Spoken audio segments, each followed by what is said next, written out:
Kisah-kisah Perang Dunia Kedua di Sarawak antara tentera Jepun dan British telah banyak dicatatkan dengan sempurna oleh penulis barat, namun catatan itu adalah dari sudut pandangan mereka. Cerita dan pengalaman anak watan yang membantu tentera British mengalahkan Jepun adalah terlalu sedikit dan sepintas lalu sahaja. Catatan itu pun dirakam oleh pegawai unit khas tentera British. Orang ramai mungkin tidak mengetahui tentang peranan dan pengorbanan besar anak watan pribumi Sarawak ini yang banyak berjasa membantu sehingga membolehkan British menawan semula Sarawak dari Jepun. Ini adalah kisah pengalaman mereka. Sejak awal 1930-an lagi, Jepun telah mula merancang untuk memperluaskan wilayah dan kuasanya. Jepun dikatakan berperang demi kelangsungan bangsa Jepun dan mempertahankan diri.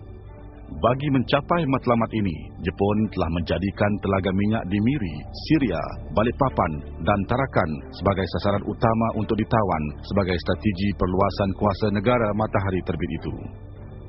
Tujuan utamanya adalah untuk meningkatkan simpanan minyak dan getah bagi kegunaan jentera peperangan mereka. Jepun merancang meningkatkan simpanan minyaknya dengan mengambil kira keperluan masa hadapan dan serangan balas dari mereka yang tidak bersetuju dengan dasar perluasan wilayahnya. Apabila Jepun memasuki kawasan Asia Tenggara pada awal tahun 1942, satu pasukan operasi khas telah ditubuhkan di Australia. Unit ini dikenali sebagai Special Operation Australia (SOA) untuk menentang Jepun. Anggota unit ini terdiri daripada tentera laut, tentera darat dan tentera udara serta orang awam pelbagai kaum dari Sarawak dan diberi nama Z Special Force atau Operasi Semut. Tugas utama unit ini adalah untuk mengumpul maklumat mengenai pergerakan tentera Jepun. Ia juga melatih orang awam untuk menjadi tentera sokongan. Dokumentari ini mengimbau kisah silam yang diharungi oleh wira pribumi yang telah berkhidmat dan berganding bahu dengan gerila kulit putih SRD semasa Perang Dunia Kedua. Kami telah menjejaki veteran pribumi yang masih hidup bagi tujuan mengumpul maklumat dan pengalaman mereka ketika itu. Cubaan mengesan kumpulan ini terbukti amat sukar kerana ramai di antara mereka telah meninggal dunia.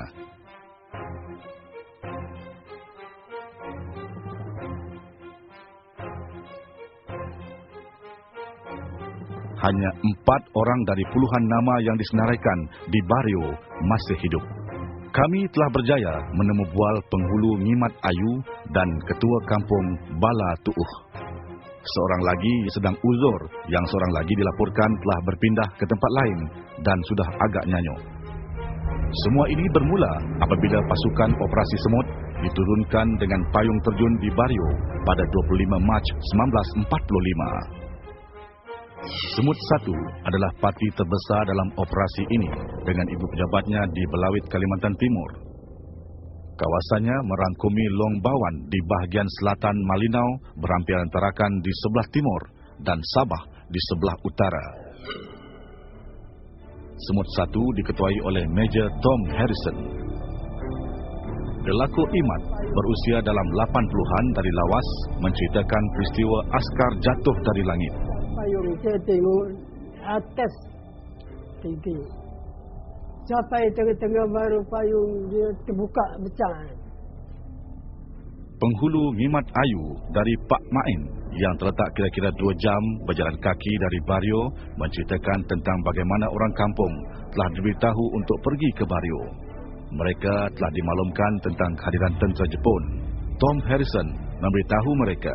Dia bilang kami datang ini kerana Jepun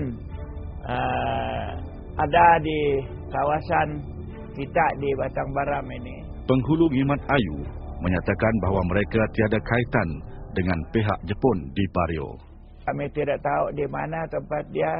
Dia orang bilang dia ada dalam Batang Baram tapi tidak tahu di mana dia sekarang. Ketua Kampung Bala Tuuh juga teringat cerita yang serupa. Beliau juga menyebut perkara yang sama. Lama tengah perang Jepun. Ada satu hari yang kapal datang tadi. Satu hari kapal datang, tinggi dia. Satu hari ada barang jatuh. Apa itu? tidak tahu orang lah. Sampai sana manusia dia mendiri macam dia bagi takut sana dia, takut tengok dia. Belum pernah tengok daripada dulu nenek dulu lah. Dia datang pergi agak dia tak jauh-jauh sana ada Jepun, tidak ada. Betul kan? Betul. Satu pun tidak ada. Muka surat. Penduduk Long Napir bagaimanapun mempunyai cerita yang berbeza untuk dikongsikan. Mereka teringat betapa lesunya tentera Jepun ketika itu disebabkan tiada bekalan makanan. Orang Jepun mau minta babi. Boleh dia kasih itu satu babi itu. Dia potong itu. Semua dia mau.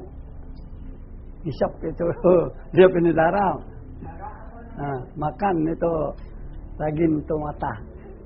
Pak Tagal berusia 10 tahun apabila Jepun berada di Pak Kelalan. Ingat peranannya sebagai seorang pelari. Beliau menyebut memandangkan dia terlalu muda untuk menjadi seorang askar, dia telah ditugaskan untuk menyampaikan maklumat dan surat dari satu kem ke satu kem tentera yang lain.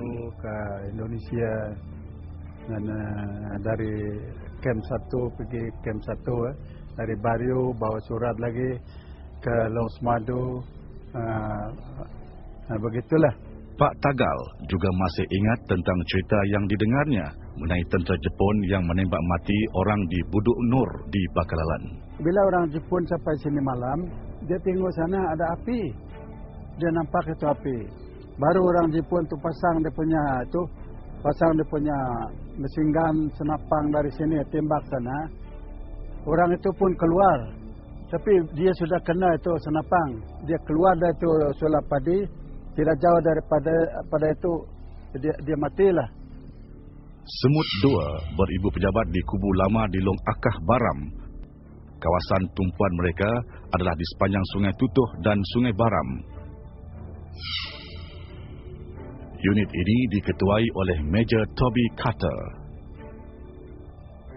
Ngo Oyo atau Tama Usun dari Long Atip berusia dalam 90-an mengimbas kembali pengalaman beliau semasa bekerja dalam operasi semut. Beliau dan 4 lelaki lain pergi ke sungai untuk menyiasat kehadiran tentera Jepun. Apabila mereka tiba di sungai, mereka melihat 2 tentera Jepun sedang mandi di tebing sungai. Beliau juga menceritakan pengalaman bagaimana sebiji peluru hampir menembusi mata kanannya. Bunyi peluru. Ada sini. Wah, saya tidak tahu kena. Bunyi saja di sana. Apalagi darah keluar. Saya pikir, ini sudah kena. Inilah dia. Kalau sikit lagi masuk sini, habis. Saya nasib ada jauh sini.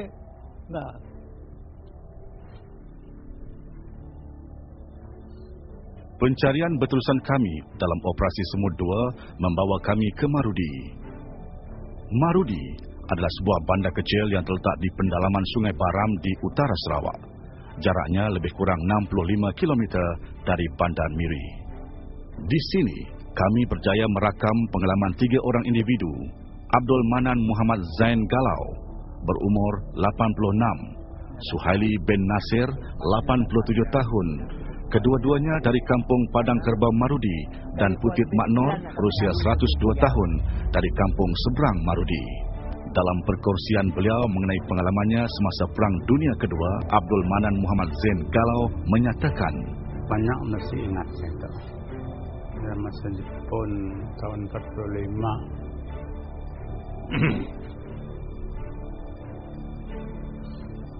Masih dalam sekolah saya.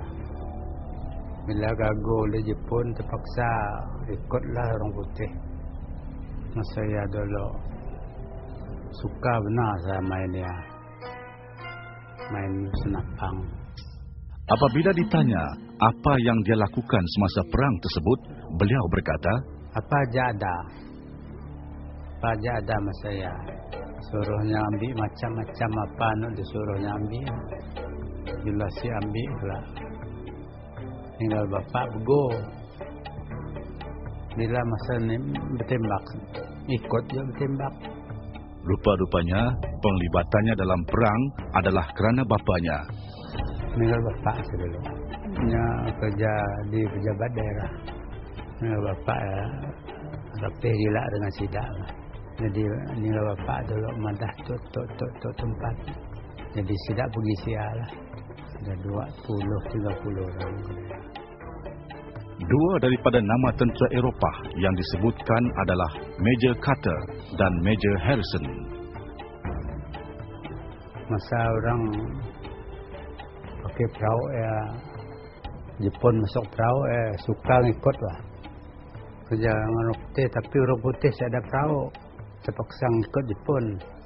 Mun orang bertembak lah Jepun gelap bertembak orang putih. Saya tembak Jepun. Itu siapa nak ditembak, nak dibunuh. Apabila ditanya mengenai wanita dan kanak-kanak, Apok dalam hutan kebanyakan macam sudah meninggal mak dulu dalam hutan sampai apa nama Jepun siada lagi ada 2 bulan. Jai Jepun. Saya tu berapa kali kena lonsen. Diberinya rutan bah. Si mau dato sudah. Jepun tu si baik dia budi. Itu bagus. Nya nulung. Ditanya sama ada mereka dibayar gaji apabila bekerja, Saya ada beri duit. Latihan ada. Kadang-kadang sehari ya.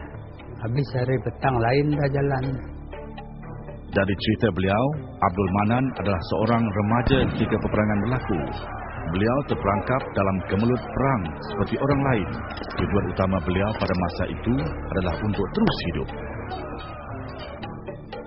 Orang yang ditemu ramah seterusnya adalah Suhaili bin Nasir yang telah melarikan diri dari Miri untuk kembali ke kampung halamannya di Marudi.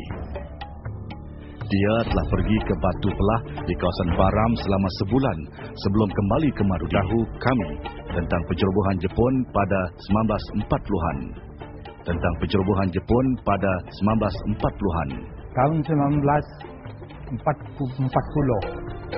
Masa saya lagi bujang lah. Ura-ura Jepun nak datang.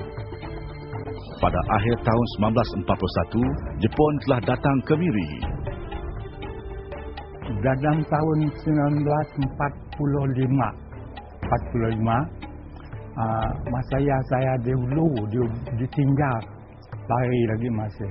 Bila saya balik ke Marudi dengan orang putih sudah ada ke Marudi.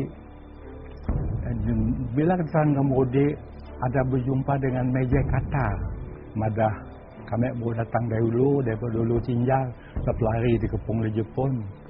Bila dengar orang putih datang kami turun.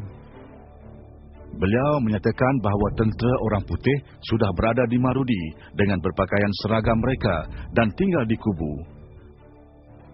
Dia ada beri senjata api dengan orang-orang diambilnya bekerja jadi soja. Dan termasuk dengan saya pun. Masuk jadi soja. Orang putih lagi. Betul bertukar daripada Jepun ke orang putih. Diberinya senapang PO3. Selepas saya terus masuk jadi polis. Jadi polis orang putih masa soja. Digelar sidak SRD. Jadi sudah bekerja dengannya. Cuma gaji diterima RM18 saja sebulan. Kerja nombor 1 sekali jaga di kubu ya. Dan kami juga disuruhnya dengar di sini ada Jepun. Sebab Jepun masa ada lari ke hutan-hutan di Baram itu. Apabila ditanya mengenai latihan yang disediakan oleh tentera kulit putih, saya ada latihan. Beri senapang, berinya uniform, lekat bekerja jaga kubu ya. Ditanya di mana orang Jepun ketika itu, beliau berkata, Tidak Jepun datang daripada Miri, pakai kapal Cina, bot. Selepas saya naik dari Kampung Ridan. Dari Ridan jalan kaki terus ke Kampung Narum. Ada kedaknya berjalan ke Kampung Dagang. Di Kampung Narum ada bertembak juga. Ada Kampung Narum mati di sana anak biak. Ipar saya, Haji Fa'i, yang datang dari Ulu lari Bila sampai ke rumah dengar ada Jeponnya berkayuh, nyemerang ke sungai. Bila sungainya kena tembak oleh askar Jepun daripada rumah Datuk turun tahap dekat masjid. Tujuannya nak pergi ke Lubuk Nibong dan terus lari dulu. Semasa dia ke Jepun daripada kampung dagang rumah Datuk turun tahap dulu. Ditembaknya dari si ada seberangnya. Ada 4 orang anaknya meninggal. Katanya. Dan tidak tua ya, dapat berlari diri, membiak saja yang kena. Termasuk dengan bininya, mentuanya, kena kematian dia dalam perahu ya. Lekai ditinggal, tidak perlu lari naik ke atas, tinggal perahu ya nyut dia aja. Dengan mayat bininya, mayat laki mentuanya. Dia tahu lagi udah nyut. Dan tidak perlu lari dulu lah, sampai ke Benawa. Nya pergi cuma ada 4 hari aja. Habis Jepun tiada, yang padat lagi. Kampung Benawa terletak 3 jam perjalanan dari Marudi dengan bot ekspres. Ia adalah penempatan orang Islam yang paling terpencil di Miri. Ketika itu perjalanan ke Benawa memakan masa berhari-hari. Beliau menyatakan bahawa masih ada orang tua-tua lagi. Cuma saya dengan putih yang enggak tinggal. Mengimbas kehidupan semasa perang. Yang saya pernah dijumpa saya dalam hidup saya lah sampai umur 87 tahun tu. Sengsara. Bila aja Jepun datang, barang-barang saya ada masuk. Kain-kain mesti ada lagi masuk. Kedai-kedai tinggal buang aja. Selepas ya, bila udah sampai ke akhirnya, baru ada orang putih datang. Beliau menceritakan perkara yang menakutkan pada masa itu. Jepun dah ganas. Si pernah saya melihat orang ganas ke daya. Belum lagi ditanya bapa ditamparnya dulu, ditendangnya. Kempetai, tempat saya bekerja di balai polis. Pasukan Kempetai adalah polis tentera Jepun yang kerap menggunakan penderaan.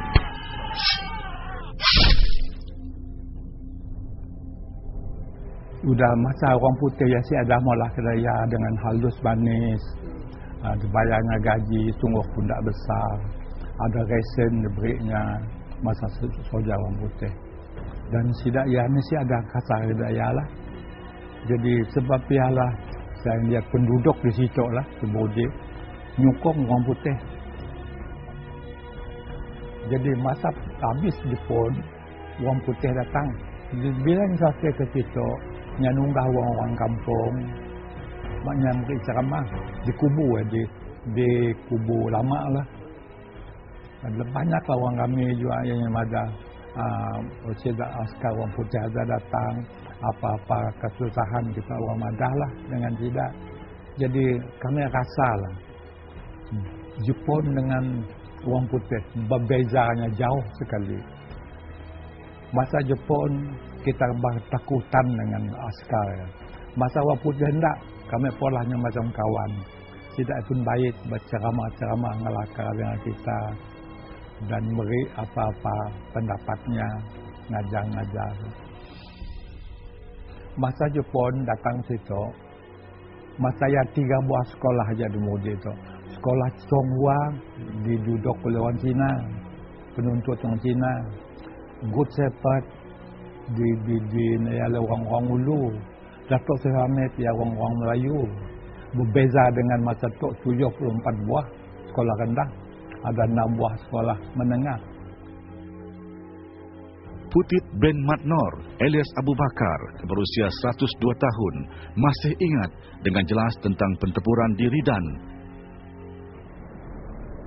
Orang Jepun Ridan nama semua orang askar 380. 300 Iban 80 orang putih. Orang perang pukul 5 pagi. Palak jerai Ridan. Bertembak budaya. Jadi bila bertembak, Jepun yang tadi sudah banyak mati juga. Ia ada sebuah perahu namanya Masjid Pucit masuk ke Ridan. Bilanya masuk ke Ridan, sampai ke tengah jeraya tu, yang sudah berkumpul di siya. 60 lebih tubuhnya. Tapi nyakit nembak. Nya banyak mati juga. Bila nyakit nembak, kami pulang. Bila kami pulang ke rumah, dia ku bini ku ngaruk nasi. Ai jangan takut, lari kita Jepun datangnya. Kami lari udah bila lari pulang ke rumah.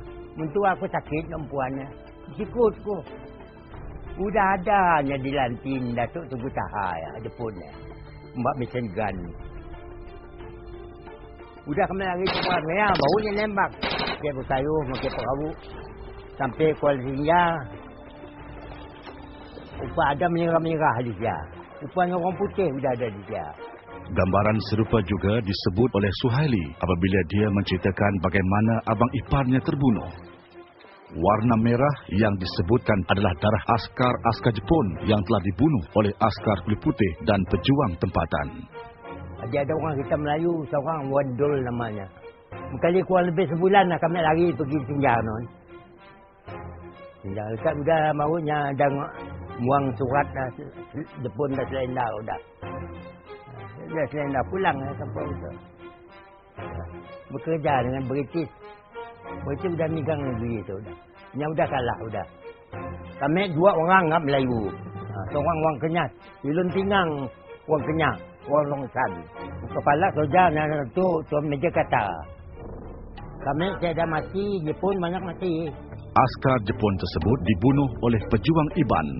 Mereka ditembak dan kepala mereka dipancung di tepi Sungai Ridan. Mayat mereka juga terbiar begitu sahaja. Cerita serupa juga diceritakan oleh Abdul Manan. Putit juga menceritakan kejadian kebakaran. Jadi Jepunnya semuanya 13 orang. Ingwan anak kekikang orang Cina Bakung. Nama motor 1,000 lugu. Sampai ke Terekan dicabutnya Husa. Air masuk. Bila masuk air baru ujung-ujung Jepun nak karam. Ingwan makanya berenang. Bila lagi ke tepi Jepun mudah nak siapa nak berenang matilah. Bila mati jadi 2-3 hari mayat pun timbul semua. Udah ada ngemak kayu lebih sepancang kayu. Minyak ada 2 tom besar. Cuma mayat sudah sampai ke tebing macamnya di penipah. Nya tidak pun ngangkat. Tu sudah di pola pagi. Mayat tadi cukup yang bertemu buritnya 13 orang. Susunya kayu dia tuang minyak. Pukul mulutnya nuno. Ya Rabbi, peletup. Pembakaran berlanjutan hingga tengah hari. Selepas itu, askar-askar Jepun kumpulkan abu mayat itu dan menyimpannya di dalam kotak-kotak kecil, ditandakan dan diletakkan di atas meja. Ketua mereka menyala 2 batang lilin yang diletakkan di atas tepi meja itu. Selepas itu, dia keluarkan pedangnya dan menyanyikan lagu Migayo. Wan Abdul Rahman, Datuk Tuanku Taha, walaupun tidak berperang sebagai seorang askar ketika Perang Dunia Kedua, beliau tetap mengalami keadaan huru-hara dan mencemaskan ketika itu. Beliau berkongsi ceritanya tentang zaman pemerintahan Jepun di Mahrudi. Beliau menceritakan pada 1941, keadaan di Mahrudi sangat huru-hara. Kedai-kedai dipecahkan dan barang-barang dicuri. Jepun dah siap ada, Jepun dah nahan miri aja, yang saya datang ke Mahrudi. Kami orang Mahrudi saya dapat apa-apa. Macam ni kita usah ada pemerintah kata Dayak. Semua orang ulun masih ada orang berkuasa bah. Orang tua akan berunding lah dengan orang kampung, orang apa, tua kampung apa. Sebagus kita tu nyemput Jepun aja datang masuk. Suhaili dalam temu ramah menceritakan keadaan yang sama.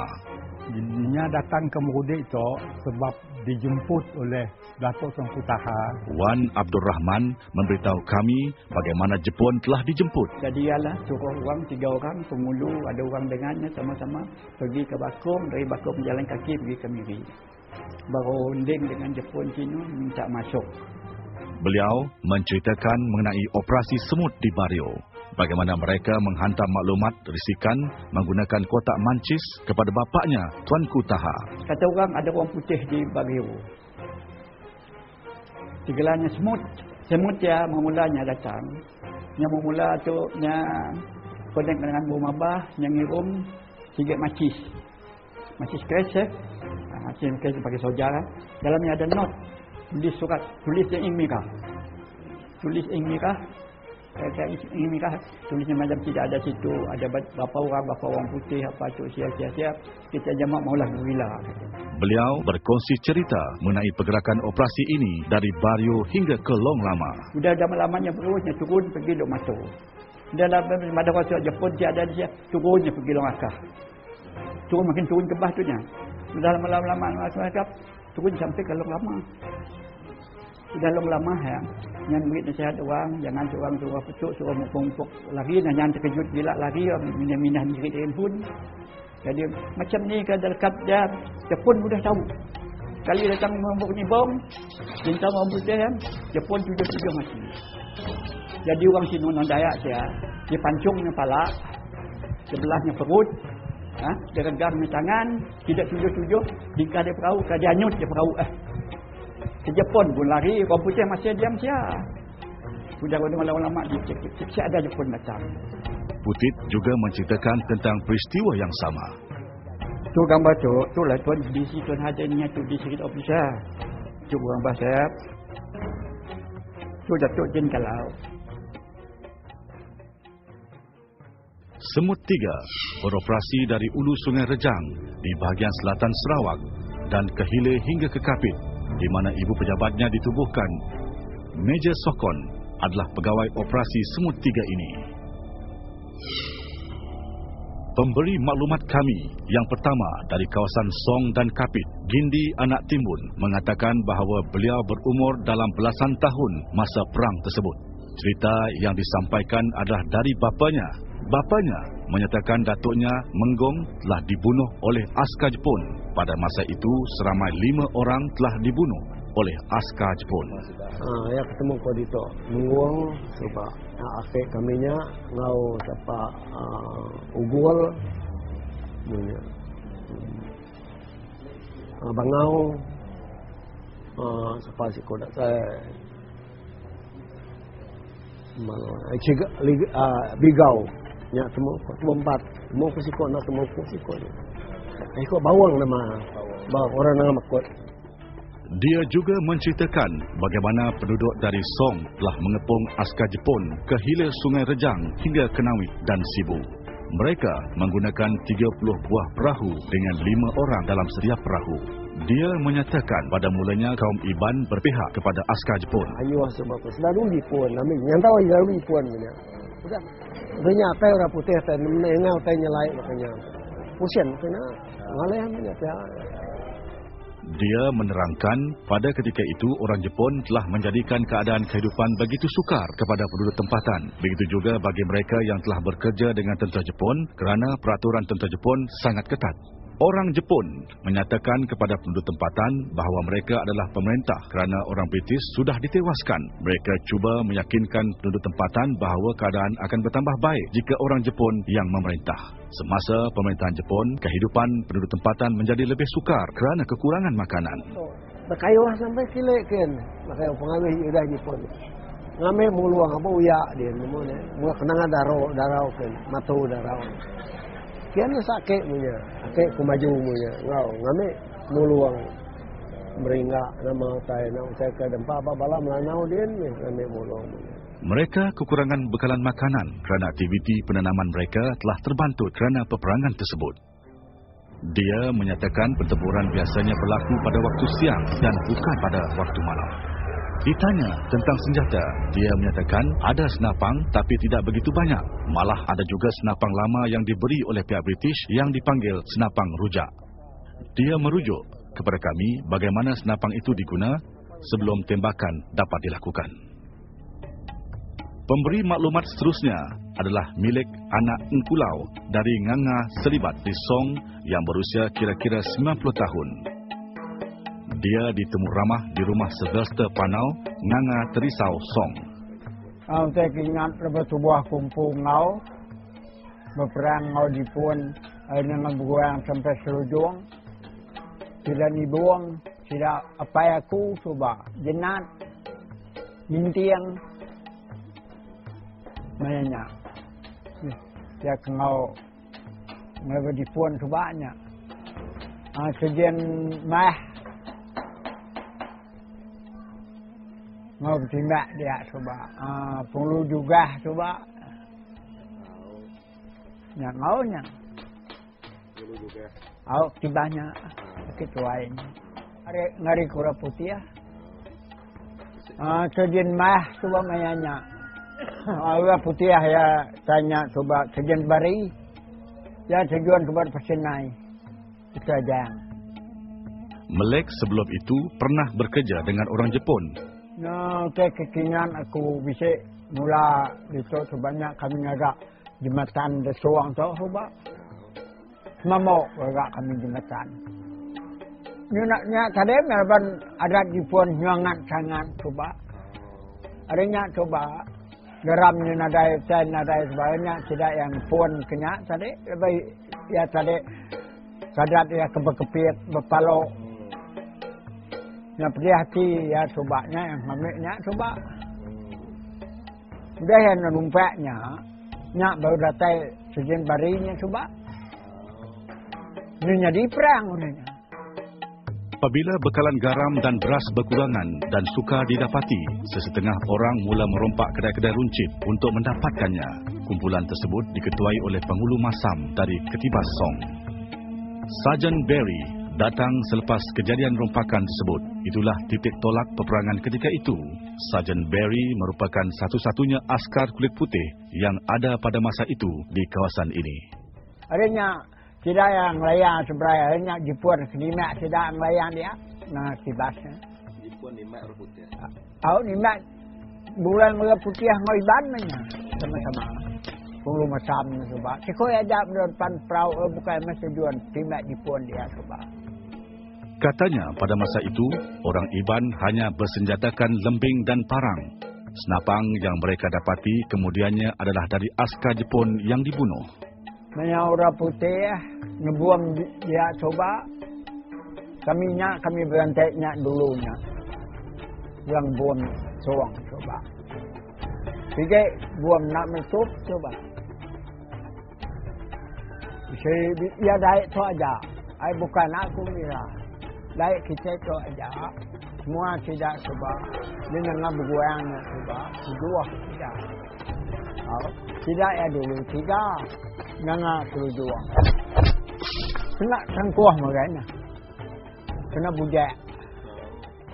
Kena dupok makanya. Ngarai. Ngarai mainnya. Nami muni ikhlas napa yang coba kita ketemu brand nak di puan namanya coba. Kami dengan sebuah balat. Belaban de batu pesalinya balas sejemah hatai. Kami nyubaraban dia. Apabila ditanya tentang kaum wanita dan kanak-kanak, Melek menyatakan bahawa semasa pengeboman berlaku, mereka menyembunyikan diri di dalam hutan. Kemudian dia teringat. Tanyuang pada timbak Jepun. Ya kijawab ay suang tu, nyudan bunuh perang di coba. Tadi ya yang manapnya, gagai kami dengar sebatangannya coba. Nauliah ya. Harinya dari kemana ini si Sintian tahu sebentar air besar aja. Nyata dengan manapnya ya kini mak tanyuang. Ya, mana sabuang ketemuang. Nyame aku mingat sebut barinya. Kunjet beraguam. Kunjet beraguam ya. Dumare kunjet beraguam. Nyayup coba terus si bawahnya. Melek juga menceritakan kepada kami tentang 3 orang Iban yang begitu bersemangat untuk membunuh orang Jepun sehingga mereka memutuskan untuk mengambil risiko berdayung menyeberangi Sungai Rejang. Walaupun mereka telah ditegah untuk membuat demikian oleh Temenggung Koh dan Cugah yang merupakan pemimpin mereka. Akibatnya, seorang daripada mereka telah ditembak mati manakala 2 lagi berjaya melarikan diri. Awak mana kesiban bakal sebab betuang. Awaknya kiko bakal mengebuang sebab kontak dipuan di kau. Sama tidak sama kau putus pedang sebab pedang dipuan. Melek mengaku bahawa Temenggung Cugah adalah raja kaum Iban. Ianya Temenggung tu tadi leban dia saja Raja Iban. Atau ya saja Raja Perang Iban itu banyak. Semua. Gaya sampai Jepun perang punya ngalah ke Laulu ke Sianya mengulu. Ke perang. Ketoro putihnya. Masam kita pihak cewek perang. Ke kayau Iban. Daripada yang ngajar Maya Jepun coba nang coba belaya madah ke adat Jepun ke bepalo musanya burik no pisau gamit garam yang adat baya kesuai coba kejaiban. Wilfred Billy Pangau dari Kapit yang bekerja sebagai pengerusi Dewan Suara Kapit juga berkongsi cerita peperangan dengan kumpulan kami. Cerita yang dia kongsikan adalah cerita yang dia telah dengarnya daripada orang tua-tua. Dia menceritakan kepada kami satu kejadian di mana 2 orang askar Jepun di kawasan Seranau, tidak jauh dari Pekan Kapit, cuba melarikan diri dari kaum Iban. Mereka terserempak dengan seorang Iban dalam sebuah perahu kecil di tebing sungai. Mereka berjaya memujuk dia untuk menolong mereka. Lelaki Iban tersebut telah menyembunyikan senjatanya dari askar Jepun ini. Dia berpura-pura bersetuju untuk menolong askar Jepun ini untuk melarikan diri.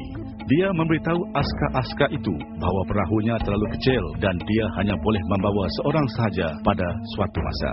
Dia kemudian sengaja mendayung perahunya ke suatu tebing sungai yang sangat berlumpur dan menyuruh askar itu turun supaya dia boleh kembali seberang untuk mengambil yang seorang lagi. Oleh kerana tebing sungai itu sangat berlumpur, kedua-dua belah kaki askar Jepun itu terletak di dalam lumpur apabila dia turun dan terus tidak dapat bergerak. Orang Iban itu pun mengambil peluang untuk membunuhnya dengan lembingnya. Dia seterusnya kembali untuk mengambil yang seorang lagi dan membunuhnya dengan cara yang sama. Semut 4 beroperasi sepanjang pantai antara Bintulu dan Mukah. Unit ini diketuai oleh Lieutenant Cheffy semasa ketiadaan Major Jenkins.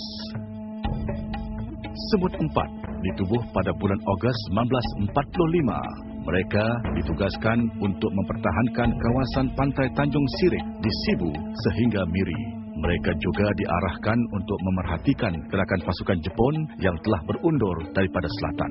Cheffy dan anggota kumpulannya telah menjalankan kerja-kerja risikan di kawasan Semelajau dan Mukah. Oleh kerana askar-askar Jepun ketika itu telah ramai melarikan diri ke kawasan pedalaman, Semut 4 yang beroperasi di kawasan pantai ini dibubarkan.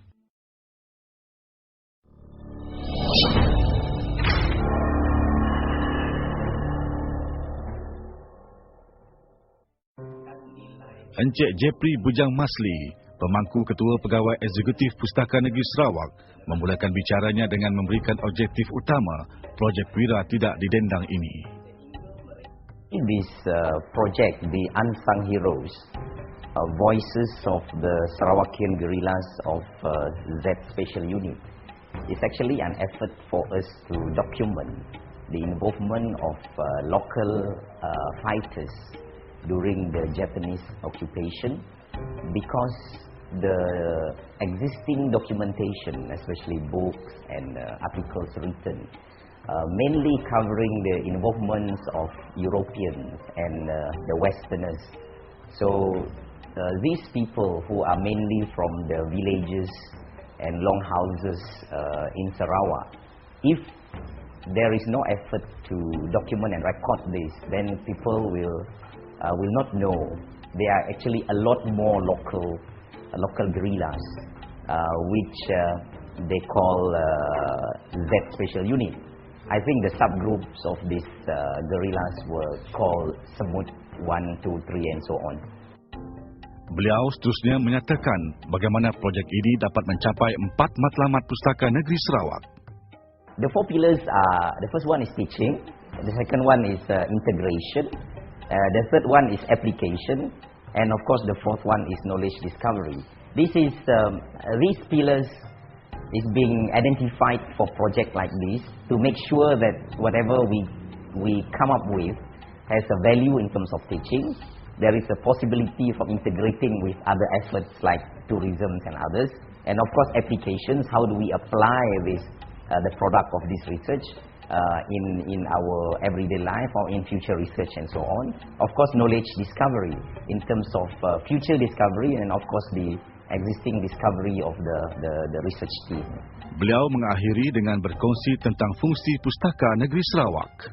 Pustaka Negeri Sarawak is an institution which is entrusted to develop as an excellent center for Sarawakiana related resources, meaning to say all information regarding Sarawak. So of course existing publications or even previous publications on Sarawak, we are continuously collecting them and put them at the Pustaka Negeri for the people to refer, for the researchers to use. And of course, apart from that, there are other aspects of Sarawak state and even Sarawak people who are not yet being documented, not just historically, but the cultural parts, the social lives and so on. So this effort of documenting the life of people of Sarawak, the dying cultures and so on, is ongoing. This is ongoing. Beliau menambah, in terms of this Z special unit, we will look at the product of this research. If there is any needs to do further studies, we will evaluate it accordingly. But effort is not just limited to this. As I said, we do also document about foods, about music, dances and so on, especially those traditional cultures which are classified as dying cultures, no longer being practiced by the younger people. So there are some surviving old folks who knows about all these things, but if you don't record it now, then it might be lost forever.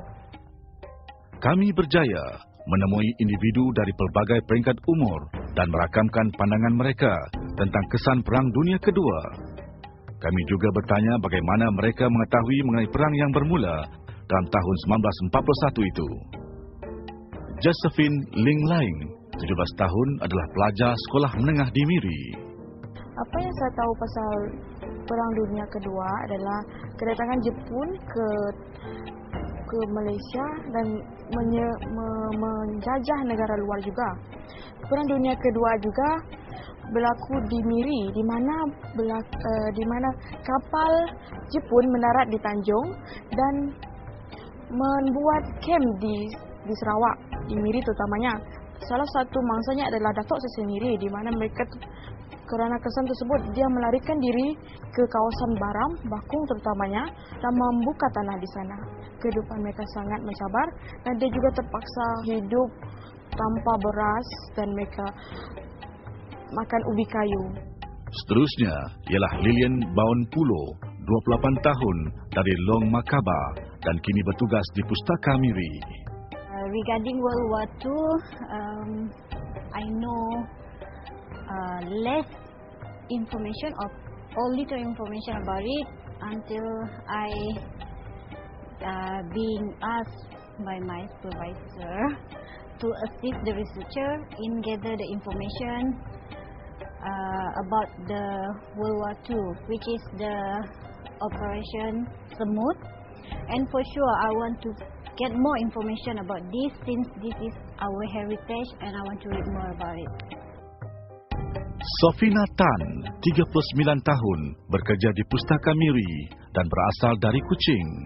When we're talking about World War II, from what I learned in school as well as from what I have read, the impact of the invasion, as we speak, the Japanese invasion particularly, it has actually caused some impacts, vast impacts on economics, politics as well as social. And from my point of view, if they did not come, the Japanese, as well as those our savior, as we speak, the British, the Australians, or those from the Allies, things wouldn't be what it is now, because they have brought in a lot of development as well as awareness and we should be thankful because they have given us an opportunity to become a nation on our own. Seterusnya, Lau Sing Hua, 42 tahun, berasal dari Sibu. Actually, I don't know a lot, but for the impact to the economy, yeah, definitely it's really affect the economy because all the people cannot go out to work because of the war itself.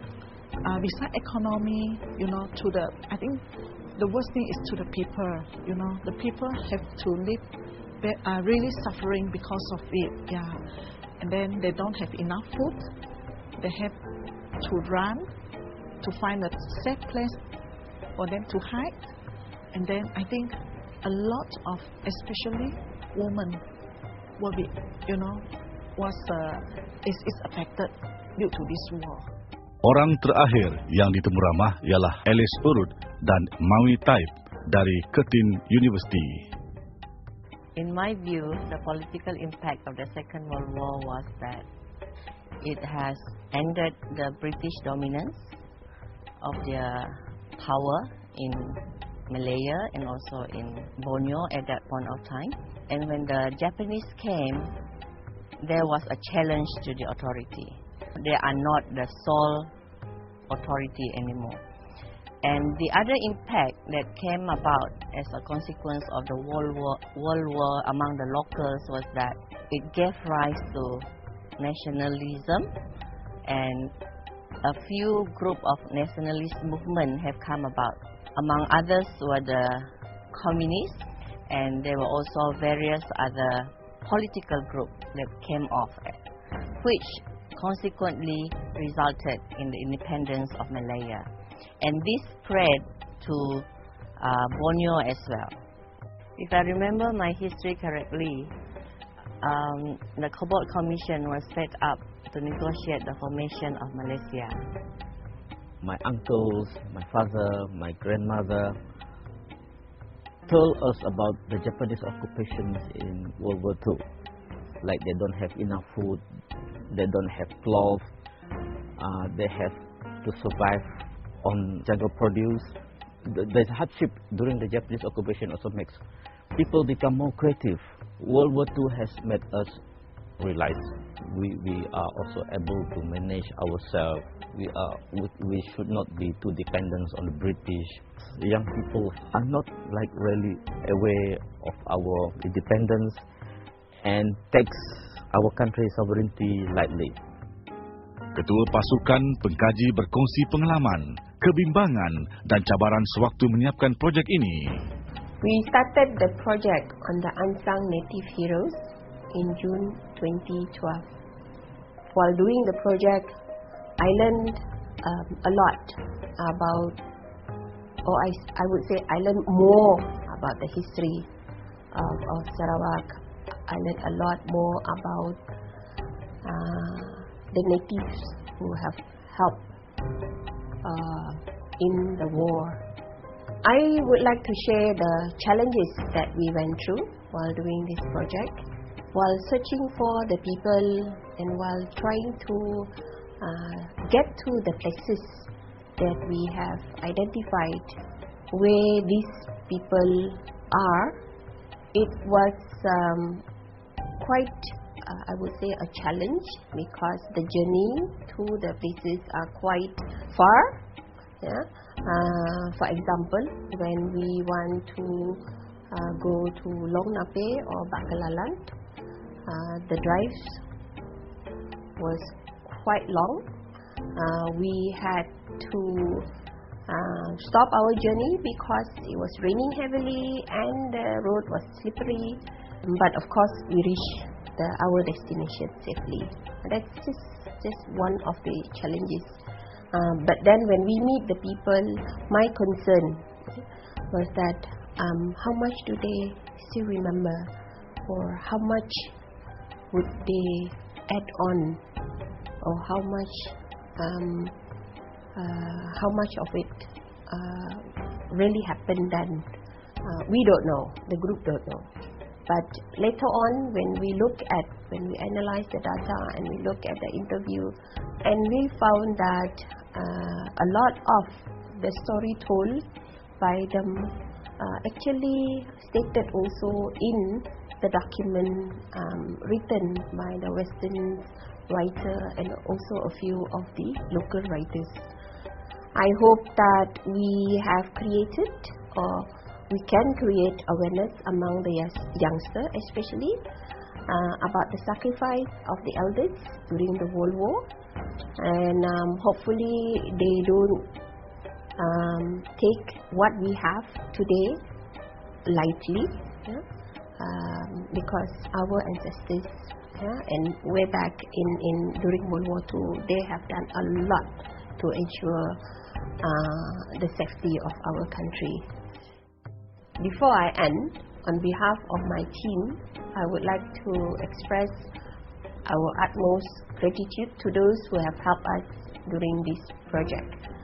I also would like to express our condolences to the family who have lost their loved ones during the World War II, especially those who fought as the guerrilla at that time. Diharapkan usaha sama dari pelbagai pihak dapat dilakukan dalam projek seperti ini bagi memastikan sejarah dan warisan budaya kita dapat didokumentasikan dan dikongsikan dengan generasi seterusnya.